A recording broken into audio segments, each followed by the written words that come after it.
Andy Gibb's rise to fame was swift and undeniable. As the younger brother of the Bee Gees, Barry, Robin, and Maurice, he had the pedigree, the looks, and the voice to become a global sensation. But what started as a promising solo career at the height of disco's dominance in the late 1970s turned into one of the most tragic downfalls in pop music history.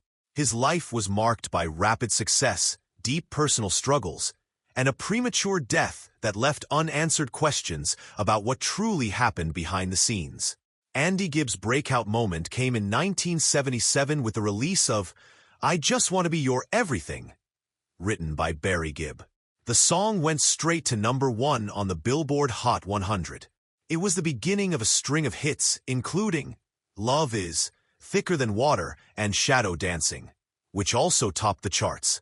In just a year, he became the first solo artist in history to have his first 3 singles reach #1 in the United States.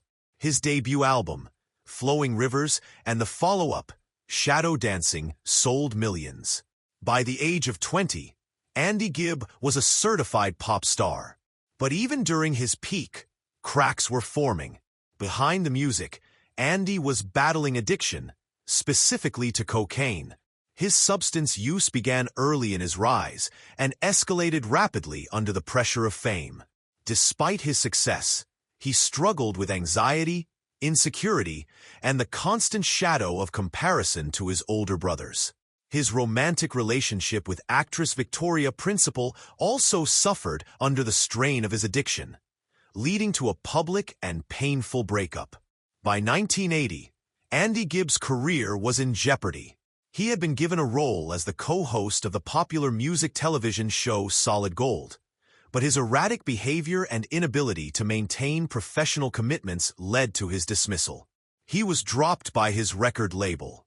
His voice, once a smooth tenor that defined his early hits, deteriorated due to substance abuse.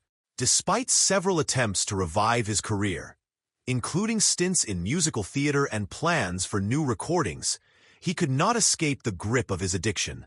Throughout the early 1980s, Andy entered multiple rehabilitation programs. His family, particularly his brothers, tried to support him through recovery. In 1987, there were signs of progress. He had reportedly been sober for over a year and was preparing to sign a new record deal. He began recording new material, hoping for a comeback that would redefine his image and place him back in the music spotlight. But on March 10, 1988, just 5 days after his 30th birthday, Andy Gibb died in Oxford, England.